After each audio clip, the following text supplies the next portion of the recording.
Hello there and welcome to the 9th episode of the Synergen Leadership Podcast. And look, in today's episode, we're going to give to you the second of our content episodes. Last time I spoke about the 11 essential components of a high-performance culture, and actually as part of that, one of the things that I mentioned in the implementation idea was that a reference to Kotter's 8 steps of change management. And so I thought for this podcast, it'd probably be handy if we gave you some content around that.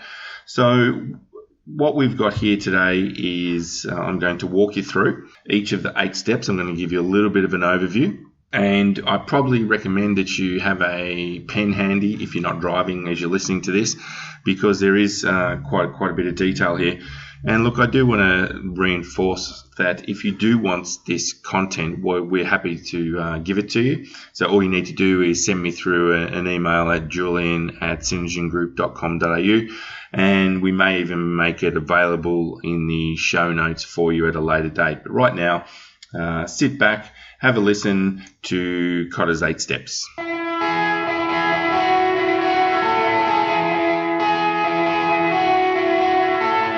Welcome to the Synergen Leadership Podcast with Julian Carle.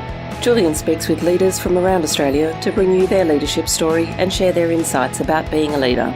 To further help you build your leadership capability, Julian shares his own insights about leadership and the tools and techniques he uses as a leader.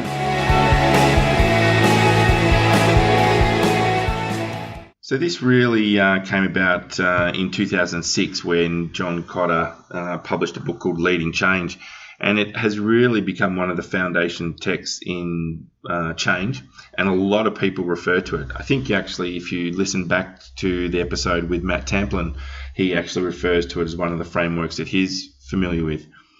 And I think the reason it's important is it provides you with a structured approach to transformation, because change is happening all the time now, and we need to be thinking about how can we take a consistent approach to change, and how can we make sure that change initiatives are actually successful.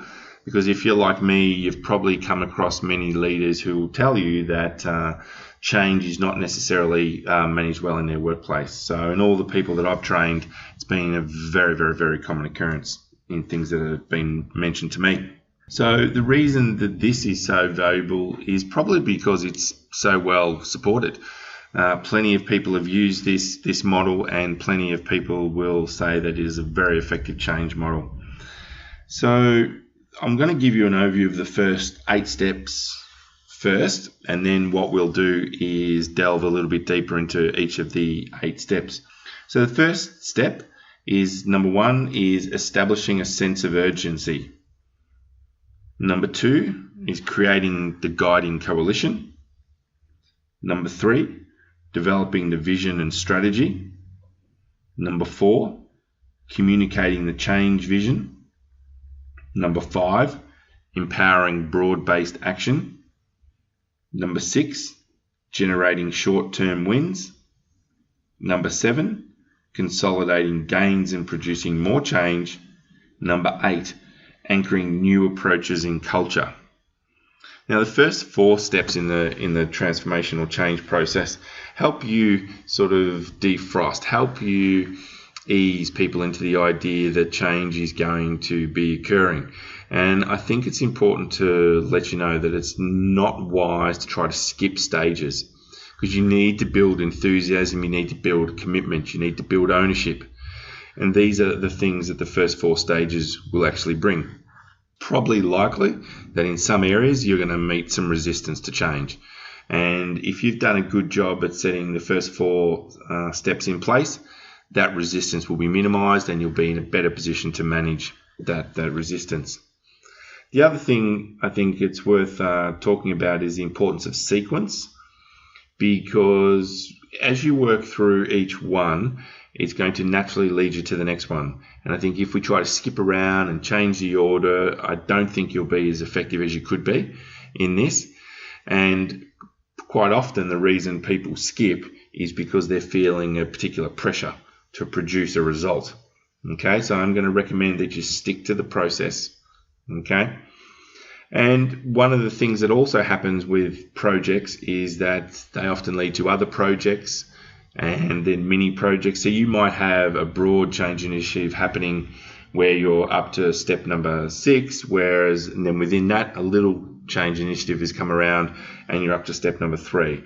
So it really is an evolving process, and it really is something where you need to take your time, you need to plan it out, and if you follow this process, my guess is that you'll be in a much better position to implement change. So let's get on to the first one, shall we? Creating urgency. So if it's any major change initiative, it's going to require cooperation, it's going to require initiative, and needs to be a willingness. People do need to understand why the change is necessary. Many times you'll find people, referring to that acronym, WIFM, what's in it for me? And this is pretty much an important thing to consider when you're looking at this idea of creating urgency. Because if people don't understand what's in it for them, why would they change? We need to be thinking about how we can create a sense of urgency so that people understand that, yep, we need to change. Now, change is occurring whether you like it or not. The world is changing, business is changing, and as a result, leadership is changing. The definition of leadership is changing. And so we need to be sure that we have that ability to manage it, and we need to be sure that we can create that sense of urgency so people start to embrace the change. So when it comes to this idea of creating urgency, I'd like you to think about this idea of pushing up the urgency level. That is making people realize why it's important to change, and important to change now. And so there's a number of ways that you can raise the urgency level when you're going about this change. First thing is you can eliminate obvious examples of excess. So this might be particular facilities, it might be just things around the office place that can say that, we've got plenty of money, we've got plenty of time, just those things which indicate that a business is not necessarily operating in a lean environment, that the business is not necessarily focused on the financial position of the business. Second way you can raise urgency levels is that you can set revenue, income, productivity, customer satisfaction, cycle time targets high, that if you don't do something different, you'll never be able to reach those targets. Third thing is you can stop measuring performance based only on narrow goals. So you can ask for more people to be held accountable for broader measures. You can give people more data about customer satisfaction and financial performance so that people really understand what's going on in the business. I think this is something which a lot of businesses don't do very well, and that is they share this information with their workforce, and as a result the workforce tends to think, everything's all right, when really everything is not all right. Number 5 is that you can ask people to actually talk to unsatisfied customers, unhappy suppliers, and disgruntled shareholders. There's nothing more relevant than hearing a customer tell you why they're not happy with your service. That is a very, very, very unpleasant thing to hear. So if people are hearing that, it will really reinforce the need for change. Some businesses, for step number 6, some businesses really use this one well, and that's where they get consultants or other means to bring in data and share that into management meetings and team briefings and executive briefings. This is where organisations, some of the big ones like McKinsey and Bain, all those ones get called in, and they really start to show why a business needs to change. You can put more information in company newspapers and newsletters and senior management speeches so that people are getting a really clear picture about the position of the business, so as a result, why they need to change. And then the final step is you can provide people with information on future opportunities. So what would happen if we were able to change to reach those opportunities? So there are 8 ways that you can raise the urgency level with change. And again, it ultimately gets back to, why do we need to change? Why do we need to change? What's driving it? And we can also ask ourselves, what happens if we don't change? Because if we don't change, will we be left behind? If we don't change, will we lose a particular customer? If we don't change, will someone leapfrog us and be the number 1 player? Whatever it is, what happens if we don't change? Now, I'm not sure what level of your management you're in as you're listening to the podcast. So you might be a frontline leader, you might be a middle manager, you might be a senior leader. Either way, wherever you're positioned in the business, you have a role to play with the change. Okay, the frontline leaders are the ones that are really on a day-to-day basis reinforcing the need to change with the workforce. The senior leaders in the business, you're the ones with the power. You're the ones that need to support the change. And middle managers, quite often, you're the ones that are receiving information from the front line and information from the senior leaders, and you've got to continue to circulate that information so everyone is aware of what needs to change and why. We can't underestimate the power of leadership in this state. One of the things which I commonly hear in all the rooms of training that I've done is that the communication about why we're doing things just isn't there. And I think that's one of the key things that leaders at all levels need to take on, is communicating the change and really taking the time to understand why we need change and making sure that we really let the workforce know. Step number 2 in Kotter's change process is that we need to create what we call the guiding coalition. Okay, and this coalition is essentially a committed team of influential, respected and trusted individuals. Okay, and one of their first tasks is the creation of the transformation program. How are we going to go about this? And this is where we need to make sure we've got a good range of people into this guiding coalition. And then the guiding coalition needs to have 4 key characteristics. The first one is position power. And this is where we ask ourselves, do we have enough key players on board, especially the main line managers, so that we can drive this change forward? The second characteristic is expertise. Do we have different points of view? Do we have people from all different parts of the business who have important knowledge involved in this? Are we able to make intelligent decisions because we've got the relevant expertise? The third characteristic is credibility. So do we have enough people with good reputations so that when the guiding coalition puts something out, the broader business understands it and takes it seriously? And the fourth characteristic is leadership. So does the group have enough proven leaders to be able to drive the change process? And I suppose for me that last one is crucial, because this podcast is all about leadership and everything leadership. And for me now, I've come to realize that change is a constant. So the idea that we can just stay the same is redundant, I believe. And I think businesses that have that mindset are certainly going to be left behind. And the corporate world is actually becoming more and more, or we have more and more examples of businesses that aren't prepared to change, that are just being left behind. So the thing about leadership is, though, you also do need an element of management. Okay, and this is where the leaders are actually painting the vision and everything else, and the managers are talking about how we're actually going to implement this. And so if we do have a problem with missing leadership in this guiding coalition, quite often what happens is people are brought in from outside the firm.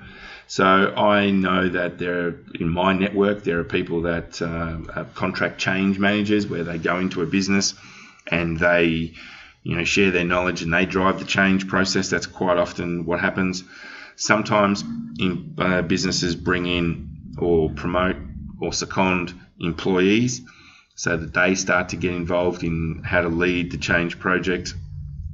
And employees who hold positions requiring leadership are encouraged to accept the challenge. So that might be that a frontline leader or a middle manager or a senior leader takes on board the extra work in terms of driving this change through. And so the important thing to finish up with step number 2 in this guiding coalition is that once you have that, you have a powerful team. And what that team can do is, number 1, they can create the vision. Number 2, they can give the program credibility. Number 3, they can empower the right people to do the right things. Number 4, they can communicate effectively and broadly. Number 5, they can identify and ensure short-term wins. And number 6, they can commence building the new culture. And I think it's that culture word at the end there which is often missed as well, that when change occurs, it can often bring culture change as well. So we do need to be aware of that. Step number 3 is this idea of developing a vision and strategy. And this is where this guiding coalition really needs to get it right. And so initially they're doing a few things. The first is they're identifying the direction of change. Where are we going? Why are we going there? Second thing, they need to provide motivation and inspiration. So it's very easy to sit in an office and say, this is what we need to do. Very different equation to be able to actually get the workforce, get the broader business on board and actually embracing the change. So that's where the motivation and inspiration comes in. And then the third thing of developing a vision and strategy is galvanizing individuals to take action. So how do we get people to actually do something? Now, if we don't have this vision, there's no reason to change. If someone hasn't painted that vision, if someone hasn't told us where we're going and what the consequences are if we don't, there's no need to change. So we need to be very clear about what the vision is. In other words, where are we going to? Vision often serves to motivate people to undertake actions that may not be in their short-term interests. So in some change initiatives, there may be some short-term pain for long-term gain. And people's self-interest is often one of the hardest obstacles to overcome in any transformation. So you have to have that vision painted clearly so that people can really see where they're going. And the other thing that vision helps do is it helps bring all the individuals together. So everyone's aiming for a common purpose. So I live in Australia, and one of the biggest things in Australia is Australian rules football. We have a sport where we have teams who are very much focused on winning a premiership. And the good thing about sports and leadership is that there's quite often a lot of analogies between the two. And with any sports team, and whether it be the code that I follow, AFL, or something else such as rugby or soccer, or whatever it is you follow, the team has a common purpose, and that's to win a premiership. Okay, and that brings everyone together aiming for that. So when we do have this vision in place, leadership creates a vision. Leadership creates a strategy. And these things are a sensible and appealing picture of the future. And the strategy is almost a logic of how the vision can be achieved. I mentioned earlier before about the role management plays in this. Management creates plans, which gives you specific steps and timetables to the change. And it also creates budgets, and this is where we have to factor in the financial implications of these changes. So I also want to give you a few characteristics of an effective vision so that you can walk away and see whether or not your vision of your change has these. The first one is, can it be imagined? Does it convey a picture of what the future will look like? If you're a good storyteller as a leader, there's a good probability that you're in a position to create a compelling picture of a future. And people need to be able to imagine themselves in that future. Second characteristic is desirable. Does it appeal to people? Do they actually want to work in that place, that vision that you've painted? Do they want to be there? Then third characteristic is feasible. Is it actually possible? Do people actually believe it? Do they believe that they can actually get to that place that you're telling them you can get them to? Fourth characteristic of an effective vision is that it's focused. So it's clear enough to provide guidance in decision making so we know how we're going to get there. Fifth one is flexible. Is it general enough to allow individual initiative and alternative responses? And the fourth one is, can we communicate it? Can we communicate this vision in 5 minutes? Can we take people to where we want to take them? So I'm going to ask yourself that when you are thinking about a vision, does it have those 6 characteristics? And I suppose the last couple of things I want to talk about in terms of step number 3, this vision and strategy, is that your transformational vision must be ambitious. It must talk about the change that's coming. It's got to indicate how the organisation will be better and at what. And it's got to demonstrate that the organisation has an awareness of current market demands and technology and innovation. Now, this is an interesting one, and I think the listeners out there, some of you will have very different perspectives on how your organisation is actually aware of what's going on in their marketplace. What innovation's coming? And then there's a lot of talk globally about the impact of AI and virtual reality and things like that. How is technology going to impact your workplace? How is technology going to impact your business? What changes are coming, and how well is your business actually seeing these changes? And so when it comes to creating the vision, it does need to be a team effort. This guiding coalition has a big role to play in that. It's got to be well researched, and quite often starts with a first draft. This is where we just start putting together some ideas. There's the role of the guiding coalition of this is to really just start putting all of this down, which is why it's so important to have a diverse range of people in that guiding coalition. Got to have a time frame. Does your vision have a time frame? When are you actually going to achieve it? And so I think with that, you end up with this end product. And this end product is a vision which could be translated into a short video. It can be translated into an infographic. It can be translated into a toolbox briefing. Whatever it is, we need to be able to communicate that vision and then the strategy that supports it. So that's step number 3. So step number 4 in Kotter's 8 steps is communicating a change vision. Now, this is where many businesses fail. And they fail dismally. There's no point in me trying to sugarcoat it. My experience tells me organisations in general don't do this well. And why they don't do it well, I'm not sure all the time. I do know that in a lot of my experiences, because there is not necessarily a commitment to communicate the vision well. So the first thing I'm going to ask you to do if you're listening to this is think about how good is your communication in your business. Upwards, downwards, sideways, inwards, outwards, whichever direction you're talking, how effective is your communication? Because if that's not right, your change initiative is going to be in serious trouble. So first thing here I'd like you to think about is how do we clarify the message of the vision? And then ask yourself these questions. So what does that mean for the person hearing it? What does it mean for their team? Is their job in danger? Do they need to learn new skills? How's it going to affect the structure of the organisation? Will my role change? Will I have to sacrifice anything, including salary? And how do I know that the organisation will see these through?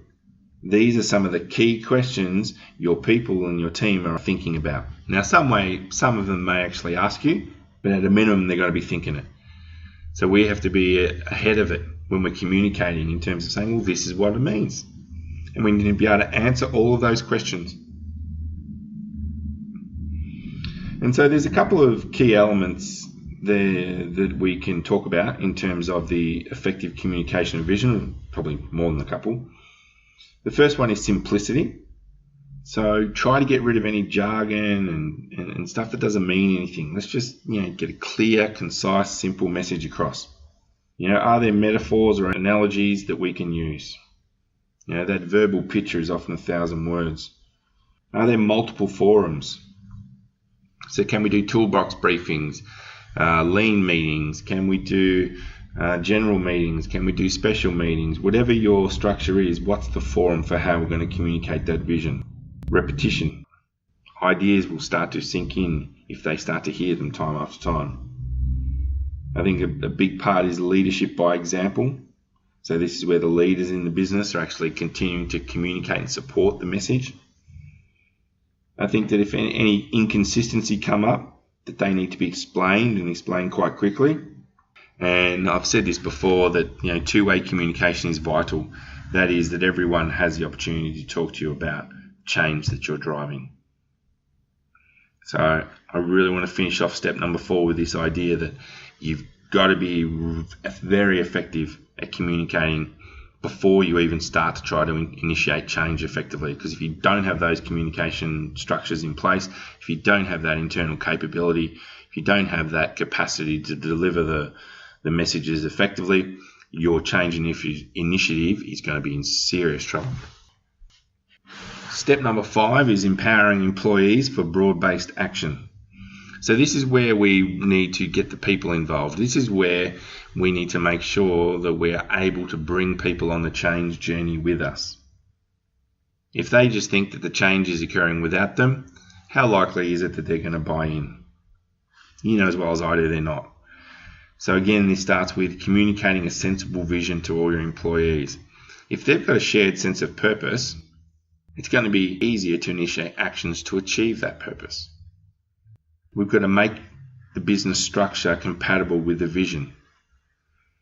We need to provide people with the training that they need. We've got to give them make sure they've got the right skills and attitudes. If they don't have the skills, they're going to feel disempowered. They're going to feel disengaged, and they're not going to join you on your change journey. So what training needs to be organised for your teams? We need to align all the information and personnel systems to the vision. Everything needs to be lined up with this vision. And putting it bluntly, if you come across supervisors, leaders, managers who undercut the change, they need to be called out. The leader in this situation can have a dramatic impact on the effectiveness of change. So if you come across those leaders, you need to call them out. They need to be on board with changing. Now, sometimes there's structural barriers for this, and it could be different site location, different shifts, whatever it may be. But we need to make sure that as part of the vision that we're focused on the client, that we need to have a structure that's built around delivering to that client. We need to make sure that during the time frame that we're focused on the client, that we're giving more responsibility to lower level employees. And we need to make sure that we're doing everything we can to increase productivity. We need to get around whatever structural barriers there are that get in the way of our vision. We also need to be thinking about this new skills. What new skills do we need? If we want this change to be effective, what skills do our people need? What skills do our leaders need? We also need to think about, are our systems aligned to the vision? And I'll give you an example which comes up in my world a lot with the organisations I work with. They often talk about the technology associated with performance reviews and the process of performance reviews. So if your vision is to have an effective performance review system, and then the technology doesn't enable that to happen, well, there's a misalignment there and it will not fly. So we've got to make sure that all the systems that are in our businesses are actually aligned to where this business is going. And again, you can't underestimate the impact that troublesome managers and leaders will have on your change initiative. So we all know that the number one reason people leave employment is because of their direct manager. It's not the industry, it's not the salary, it's not the opportunity of promotion, it's their direct manager. So if we have those managers, we need to do with them what we need to do with them. And that could be we need to terminate. It could be that we need to talk to them, pull them aside one-on-one and have the conversation. Whatever it is we need to have, troublesome managers, we don't want them getting in the way of your change initiatives. So step number 6 in Kotter's 8 steps is this idea that we can generate short-term wins. So sometimes change initiatives, do take time, 6 months, 12 months, 24 months, however it takes. And in step number 6, what it asks us to do is really think about, are there any short-term wins? Are there any low-hanging fruit that we can do on our way to this bigger change, which will just give us that feeling of success, give us that feeling of having a little bit of a win. So it's important that we start to think about that. And a good short-term win has at least these 3 characteristics. It's visible. So the people in the team can actually see whether the result is real or it's just hype. It's unambiguous. In other words, there's little argument over the fact that we had a win. And number 3 is it's related to the change effort. So that people can see, as a result of this bigger change, this is what happened in the short term. If you can get those 3 characteristics together, then you're going to be in a better position to highlight these short-term wins. And when you have these short-term wins, they do play an important role. They provide evidence that the sacrifices are worth it. So that makes people think that this is worth it, we can do it. They also give you the ability to reward your change agents with a pat on the back, a bit of positive feedback. Sometimes they're putting in a lot of hard work, and positive feedback does build morale and motivation. These short-term wins can also help you fine-tune the vision and strategy. They can help the guiding coalition in creating the viability of their ideas. Number 4, it does serve to undermine cynics and self-serving resistors of change. Sometimes when they see the wins, they realise the inevitability of change. It does also keep your management and leadership team on board because they see the changes occurring. And importantly, these short-term wins do actually build momentum. They do actually drive people to say, yep, we're on the path, we're making progress, let's keep going. Now, I mentioned earlier about the role of management in this. I think it's important to mention it again, in that any successful change initiative, the role of management cannot be underestimated. So the managers need to be supportive of these short-term wins. They need to be promoting these short-term wins. They need to be seen as being change advocates, not change resistors. So the role of management in all this cannot be underestimated. So step number 7 in Kotter's 8 steps of change is this idea that we consolidate gains and we produce more change. I said earlier that change is inevitable and change is ongoing, and I think that it's prudent to say now that if you struggle with change, you're just going to struggle in general, because nowadays things are moving so fast in business and in life, things are changing. And so if you think of a change initiative as an ongoing thing, that even when you reach the result, even when you reach the vision, that just leads to more change. That's the mindset that successful business leaders and managers need to have in this day and age.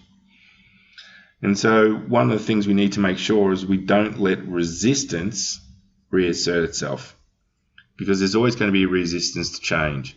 And so the people that drive the resistance, they need to be carefully monitored, they need to be managed so that they don't get the opportunity to derail all the hard work that's being put in. And so we also need to be thinking about, you do need to have patience and understanding with these people. You don't want to just run the risk of alienating those who support transformation because you haven't actually thought about how you can actually get everyone on board. So you do want to make sure that you're getting everyone on board. And I suppose when it comes to the final point of step number 7, which is this idea of organisational transformations, you might end up having multiple projects running at once. So the idea of having some good project management skills comes into play as well. But I'd like you to think about what happens here is that you have more change, not less. So the more change you drive, the more change you get. Once you drive more change, you need more help. This could mean you need additional people are brought in. When you need that leads you to leadership from senior management. So senior leaders need to be on board with this. Your project managers need to be on board. They need to be the ones who are implementing this. And then wherever possible, we need to be reducing things that are getting in the way. So are we reliant on certain parts of the business to do something? Well, if we are, can we get rid of that interdependency? So in step number 7, it's really about let's consolidate what we've been able to achieve so far, and let's think about what change does that lead to? What change is that going to produce? In step number 8 in Kotter's 8 steps, the final step is this idea of anchoring new approaches in the culture. So the culture of any business is vital. It's what brings it together. It's what people often subscribe to. It's what people buy into. And so culture is powerful for 3 reasons. 1, because individuals are selected and indoctrinated so well. People buy into the culture. It's also powerful because the culture exerts itself through the actions of the people in the business. So you know that a culture has really been well done when people are living and breathing it. And the 3rd is because this happens without conscious intent. Culture is what makes or breaks a business ultimately. If you look at the cultures of very successful businesses, it's easy to identify.